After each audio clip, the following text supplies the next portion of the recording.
Hey everyone, welcome to 21st Century HR Live. I'm your host, Lars Schmidt, and I'm really excited about today's episode. So today is going to be a first for 21st Century HR Live. I'm going to be joined by two guests. So we've tested the technology of the streaming platform.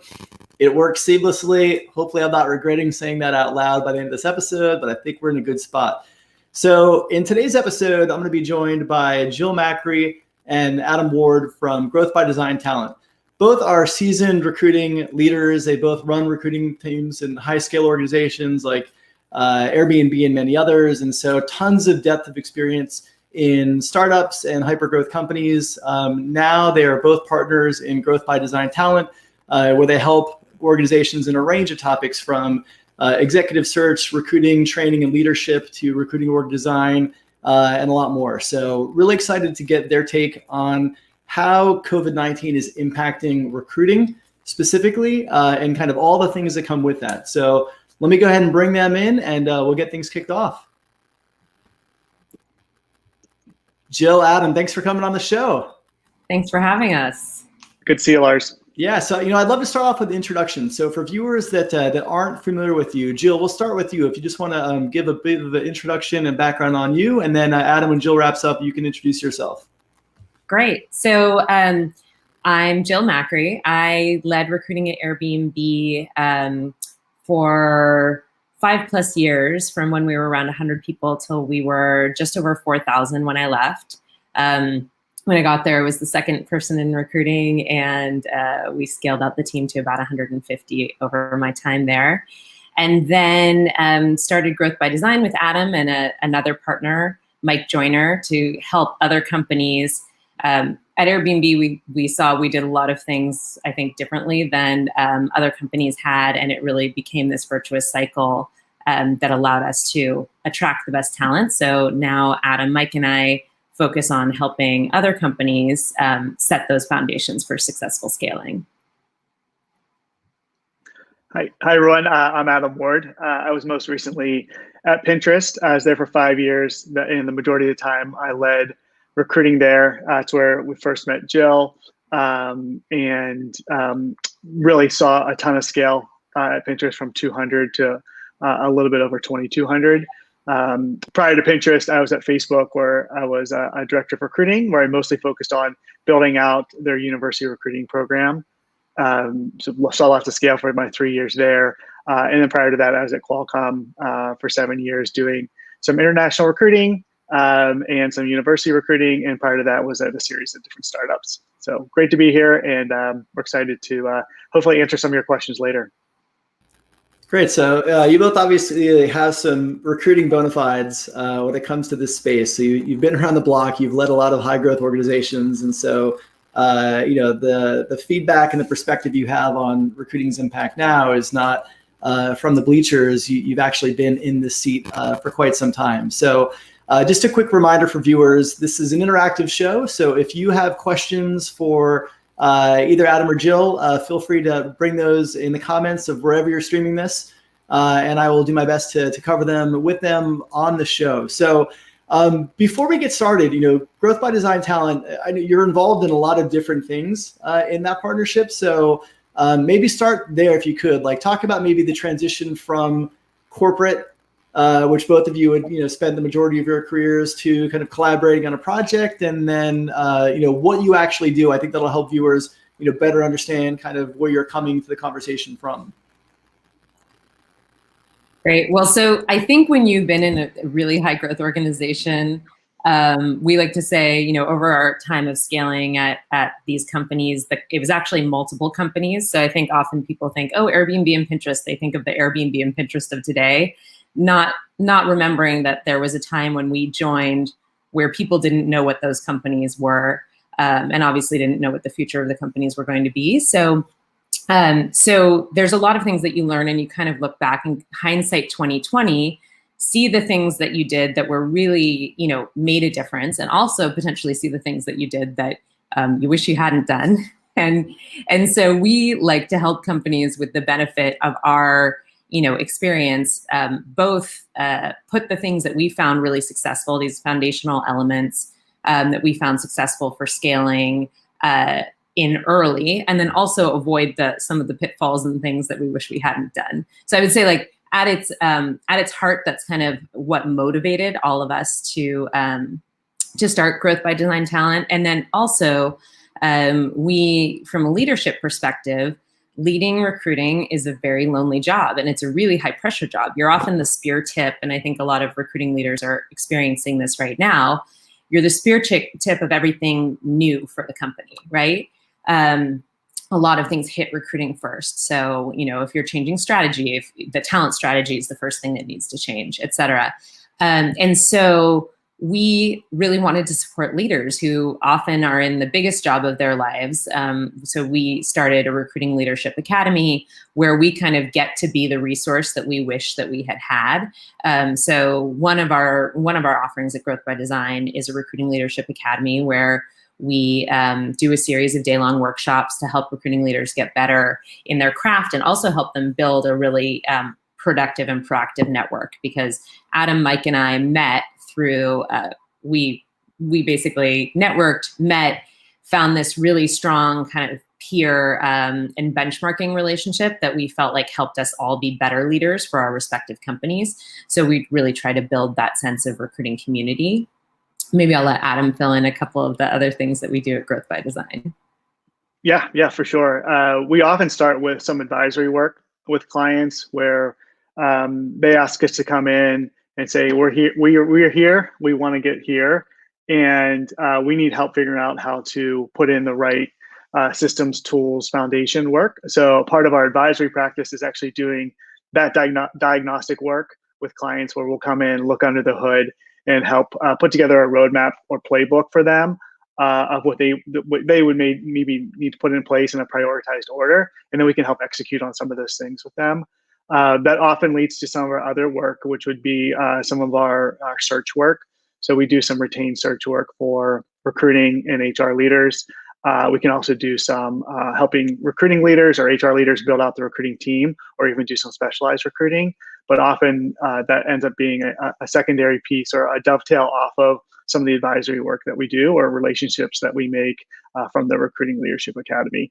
And so by design, we're into many different channels because we think that these companies are, the companies we work with are high growth and dynamic, and they have a series of challenges. And we like to be a resource where they can go to get a wide variety of support versus having to go to several different outside firms.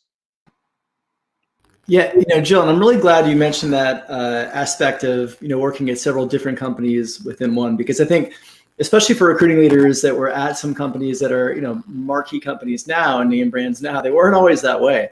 Mm-hmm. And, that early stage, I think a lot of times people, assume you had all the advantages that being, a blue chip company had, regardless of when you started. And the reality is when you're 100-person company, and you're still kind of at the very early stages of that upwards trajectory, you don't have any of that brand cachet.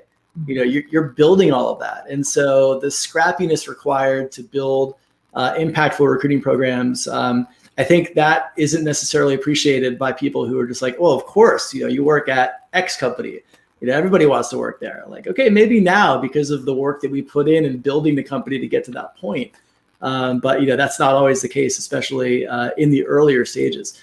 I want to ask you both, one of the things that you worked on in the early stages of COVID-19 was surveying. So you've got a massive kind of ecosystem of recruiting and recruiting ops and people ops leaders across, technology, but not necessarily limited to that.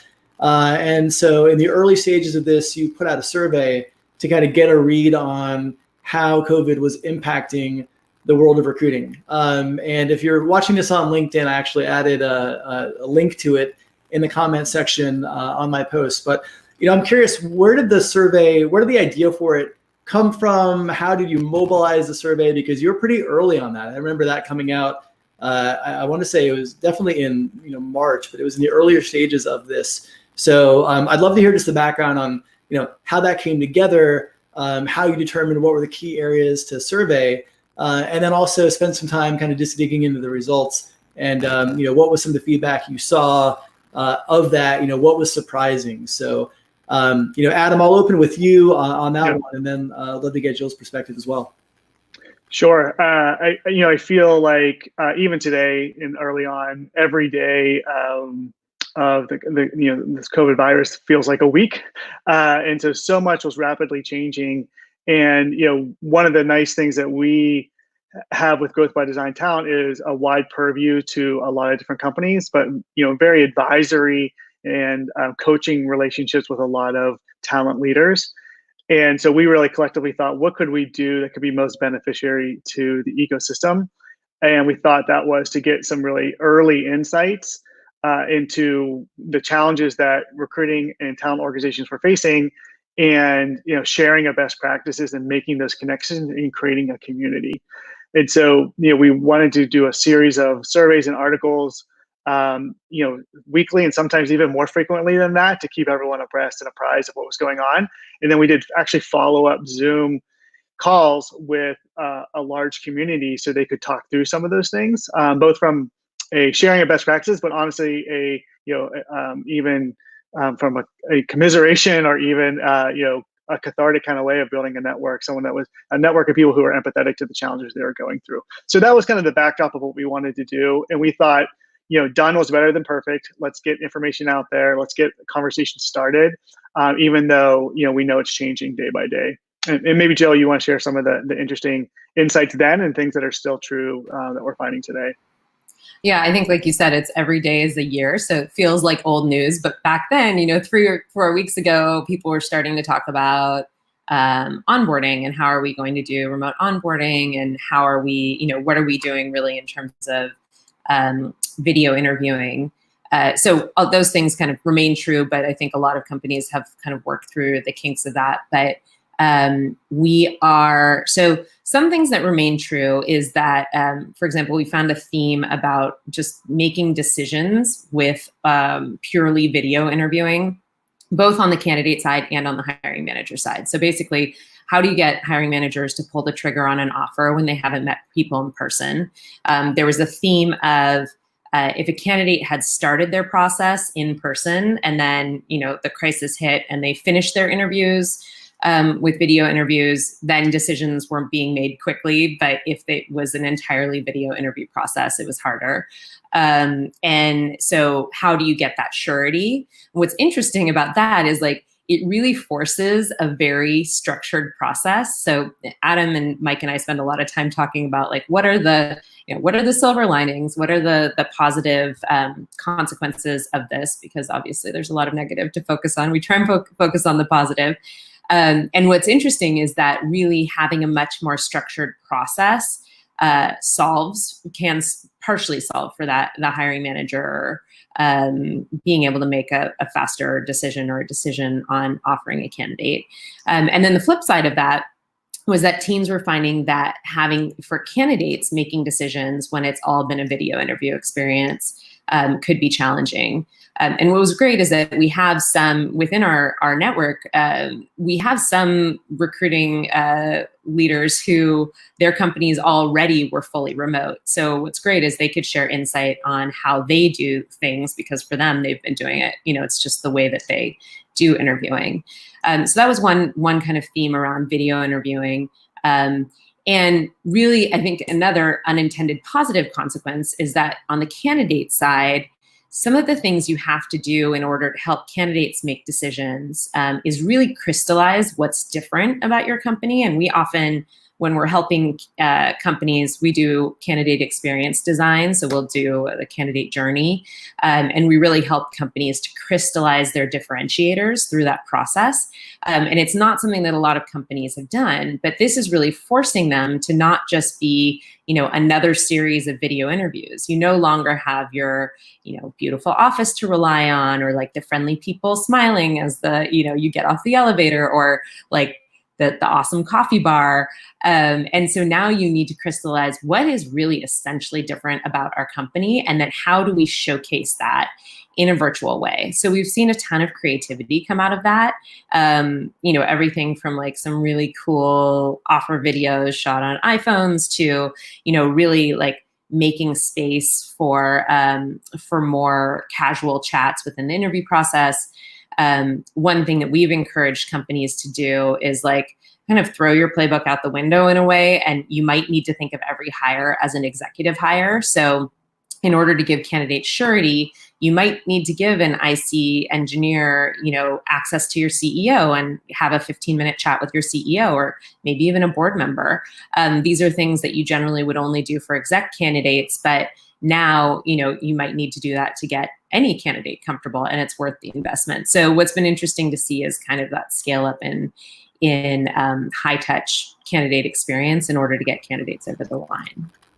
Yeah, it's really interesting you talk about the space. I mean, I think one aspect of this is that companies, your candidate experience is so stripped down, right? It's all about the connections they're making really via video conference or phone. I mean, not everything has to be video, but the way that they're connecting with your people, the way you're able to convey and articulate your story, your opportunities, your advantages, what makes you different.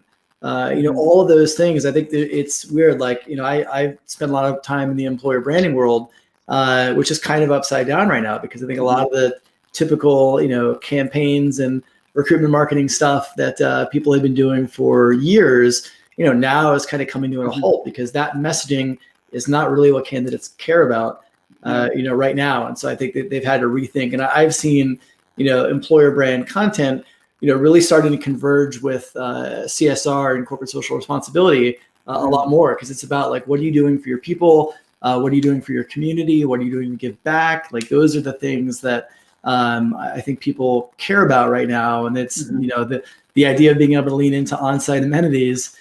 Yeah. We don't know when we're going to have that again. So, I think it's caused teams to think really differently about how they position and frame both the company, but also the opportunities. I want to bring in one question from your viewer right now. This question is from Erin, who's watching over on YouTube. And she had a question around, when recruiters and candidates are trying to gauge, companies that they might want to work for, how can they get a read on genuine stability of the organization versus false confidence, right? Do you have any perspective on that to share with Erin around how job candidates can kind of, really kick the tires and determine whether a company is truly stable, or they just have, really good, stable external positioning, but it's a house of cards? Yeah. No, I mean, it's a great question. I think that really candidates should be doing the due diligence that they should always be doing. But honestly, in the last 8-9 years, in this high growth, everyone's trying just to catch the next, rocket ship or whatever. And they're not really looking beyond the highly stylized external messages that a company is putting out there. And so, things that candidates can and should always be doing is really asking about the core fundamentals of the business. So how much funding have they gotten? How much runway do they have if they're a startup? If they're a publicly traded company, there's lots of great information out there that they can look at quarter over quarter or year over year revenue and run rate. They can be asking questions around the user growth or product pipeline or revenue, upcoming revenue pipeline. Questions they should be asking really about the core fundamentals, I think is really important. They should also be talking to people who, in their network, or they should network into people who work there or who have recently worked there, to be, in the same way that a lot of companies back channel candidates should be back channeling the company too. And so they're really looking at what are the business fundamentals of the company, and then as much as they can, projecting forward into what the current economy we're in or the next 2 years might look like. Does their product and positioning as they describe it, or the information you're able to find out, does it make sense to you? Is that like a story that feels consistent and logical to you? I think those are like the homework that candidates can and should be doing more of as they consider new companies. Yeah, and I think those are all really good points. And I'm curious from both of your perspectives. Like, you have this, this ecosystem of recruiters that you're tapped into. You're having regular conversations with. How should recruiters and really recruiting teams be adapting right now? So, like, we have, obviously, lots of companies, especially in tech, that are having reductions or publishing layoff lists, and you review those, and you're seeing a lot of people in the recruiting team being impacted. You're seeing a lot of people in people ops, and as well as other areas. So I think that there's a lot of insecurity within the recruiting community right now, either people who have been impacted by layoffs or aren't really sure about the future of their company or how much they're actually going to be hiring and growing. And so when you are, when you're hosting those forums, when you're having those conversations with recruiters, what's their mindset right now? Like, how are people feeling? And then more specifically, like for recruiting leaders that are listening, what are some things that they can be doing with their team to kind of adapt, to take advantage of this time where, recruiting and hiring is probably going to be a bit slower, and maybe kind of get under the hood and refine some of their processes and systems to make them actually more impactful when things begin to pick up again? Yeah, I've got some ideas on that. So this is something we're currently hearing kind of like in this phase, this couple of weeks of the crisis, is like this idea of additional resources, companies that there's a lull in hiring as maybe the company reconsiders its strategy and the business is sorting itself out. And we have a lot of recruiting leaders who are like conscious of the fact that they want their team to be productive and busy for a couple reasons. One, obviously, the optics in the current market, but also people are so much more engaged, especially recruiters. We often say like, we function best between 80 and 110%. You don't want bored recruiters. That doesn't do well because it tends to be, a group of really achievement-oriented type people. So how do you keep them engaged? Our partner Mike put out an article a few weeks ago or a week or so ago on just using sprint methodology around, whether it be operational projects or other projects, kind of creating that sprint momentum and milestones so people can feel like they're achieving and actually be achieving goals. So, knocking out that wish list of projects that you've always said, we would improve this if we only had the time, whether it be, candidate experience, like we talked about, is a good one, refining structured interviewing, finally putting together a competency dictionary that, the company can learn. We've had more interview training requests because we do interviewer and hiring manager training. So that's something that obviously people are investing in that training right now. And we moved ours online, and now it's like, okay, great. If you have, if the team can spare 2 hours, like you can then get trained up on that. So a lot of investment in learning.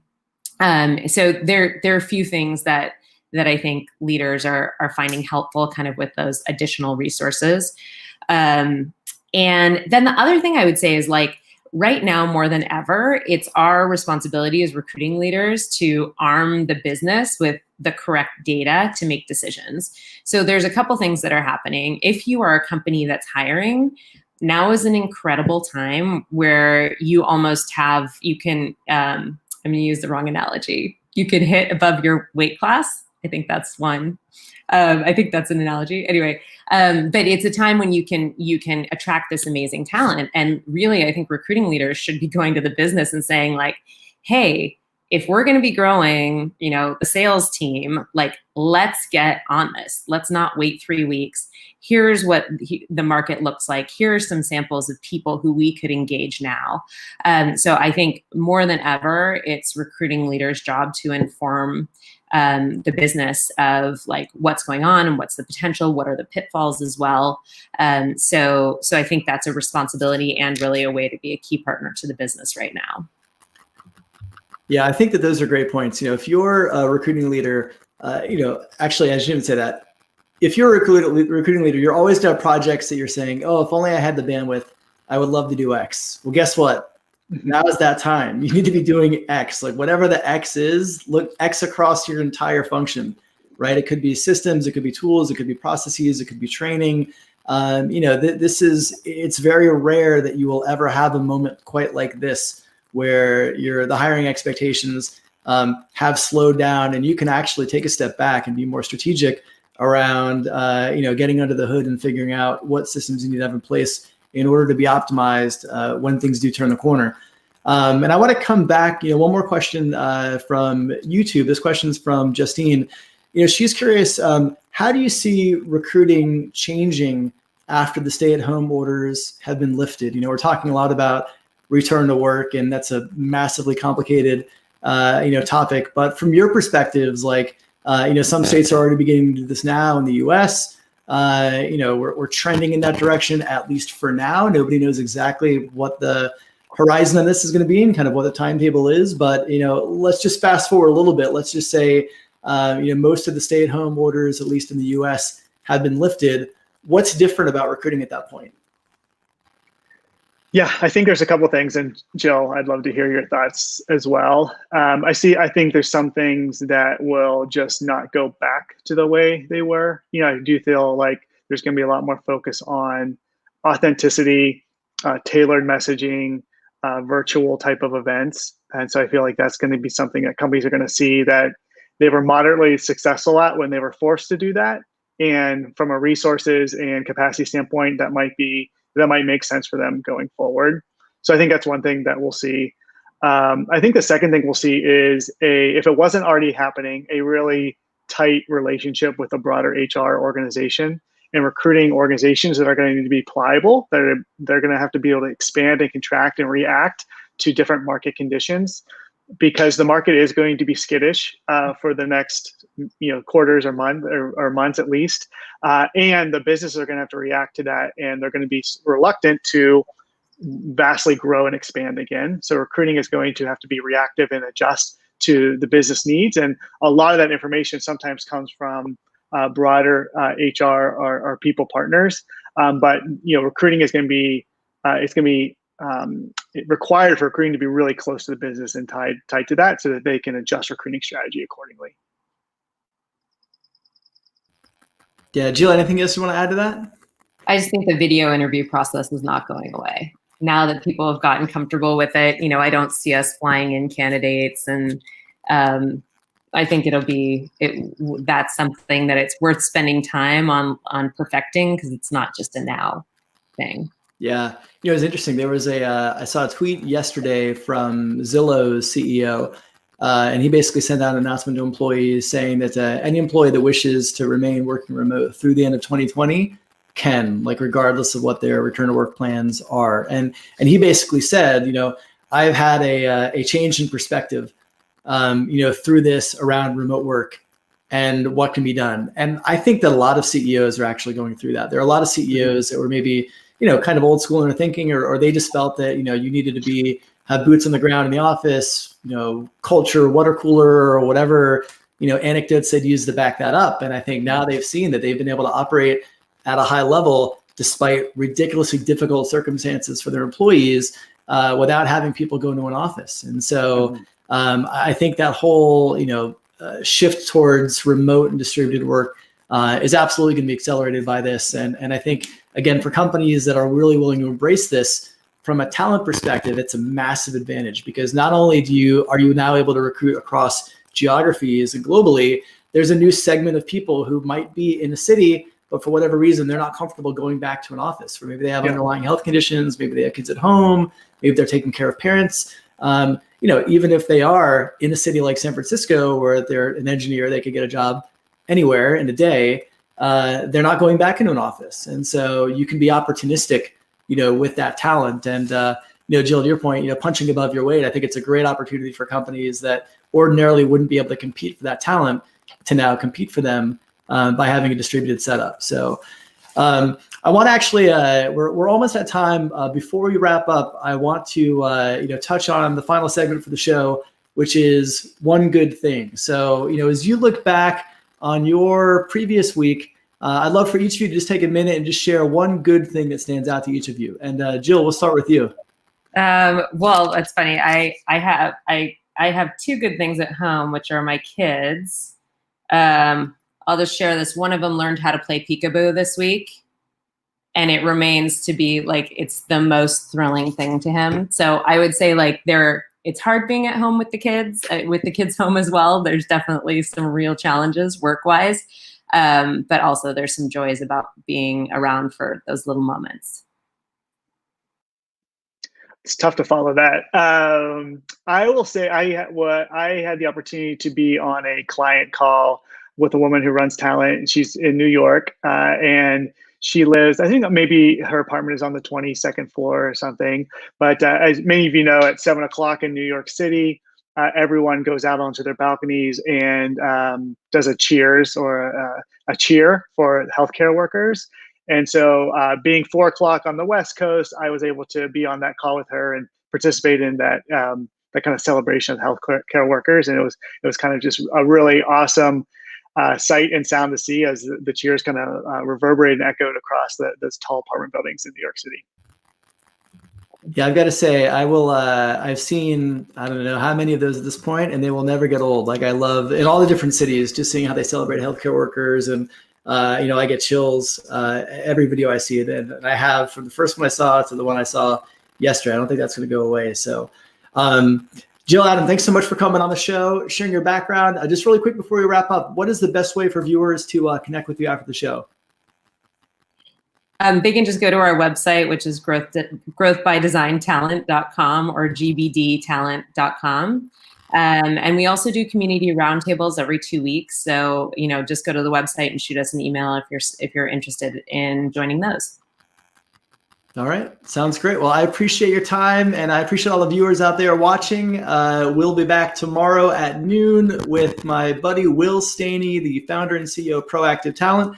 So we'll see you at noon, and thanks for tuning in. Stay safe and take care. Thanks for having us.